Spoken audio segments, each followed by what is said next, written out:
Welcome back, beautiful people.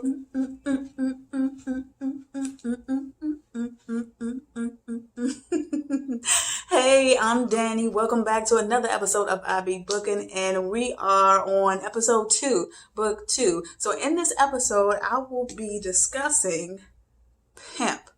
Pimpin' since pimpin'. You dig? Sit down, baby. Let me rap to you a little bit, all right? Let me show you what this book is all about, all right, baby? Take a seat. Let's get into it. Robert Beck. This is the man who wrote this book. This is his autobiography. He went by the name of Iceberg Slim. Now, I first heard about this book from Dave Chappelle's comedy special, The Bird Revelation. And shout out to Dave Chappelle for taking something so dark and making it comedy. I mean, a true comedic genius he is to do something like that, because this book is very dark. It's a great read, mind you, but it's just dark. It's a book of loneliness, a book of addiction, betrayal, perseverance, persistence.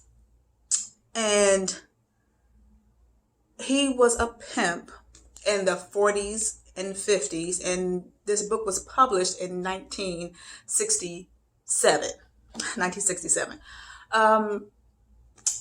If you feel like, once you get this book, and if you just feel like, what the hell is he saying? What is he saying? Because the jargon in this book, mind you, he was a pimp in the 40s and 50s. So that is the jargon that is used in this book. But if you don't worry about it. Don't you fret. Okay, honey bunches of oats, because let me tell you why. All right.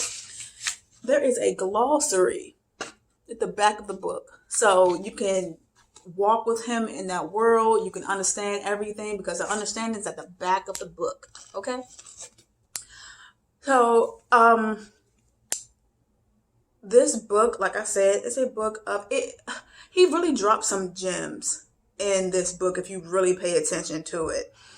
And this book really takes you on an emotional roller coaster.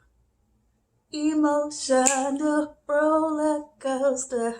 Sorry, that song just popped into my head. Where is Vivian Green? Anyway, we're talking Pimp. Let's get back to it. He really submerges you in that world of the sinister world of pimps and hoes.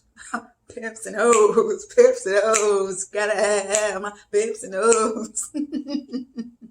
Okay, all right. Dani, we are talking Pimp. Get back to it. Stay focused. Okay, and I'm back.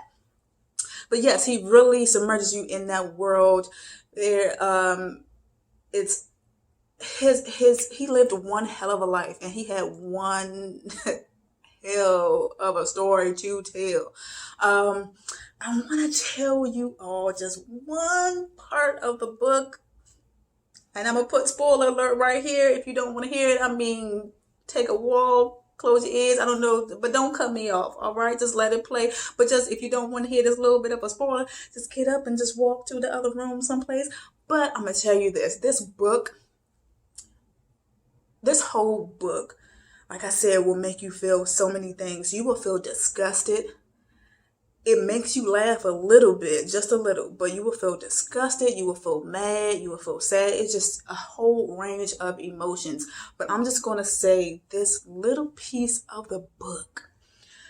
So towards the end, I'm going to tell you why he stopped pimping. He stopped living that life. He did a lot of stays in jail, but his last day in jail, he received a letter from this guy talking about a friend of his, and his friend name was Party Time. So he was talking about him. Now, Party Time took a female from this pimp, and Party Time went to go get some drugs from his dealer, but he did not know that his dealer was a friend of the pimp that he took the girl from. So in his revenge, he decided that he was going to lace this man's drug of choice. It was heroin. He was going to lace his drug of choice with battery acid. I mean, hold on to your nips. And that's just one portion of the story. That's why Iceberg Slim got out of the game. You know, that last day in jail really, really made him wake up and really reevaluate his life. He did not want to do it. And by this point, he was in his 40s and he really wanted to just get out the game. So it was that letter that changed everything for him. And going back to when I say this book is a book of persistence and perseverance, because all my man wanted to do was be a pimp. And he was like, no matter who's in my way, like nothing and no one is going to stand in my way. This is what I want to do and this is what it is, you know. And he did a few stays in prison. I mean, not prison, jail. He did a few stays in jail. And that just goes to show you, if you have a dream, now, like I said, his dream was pimping, but you know, if you have a dream, let nothing and no one deter you from that dream. You get knocked down, you get up, dust yourself off, and come up with another plan of attack. How are you going to make this happen? And that's what he did. He always came out of jail with another set of eyes. How am I going to make this work? Because he was determined to be the best that there was. And he wanted his name out there. So it's a true book of survival and perseverance and persistence. It is a 10 out of 10 for me. This book, grab your hands on this book if you have not read this book. And that is it for this episode of I Be Booking. And in the next episode of I Be Booking, I will be discussing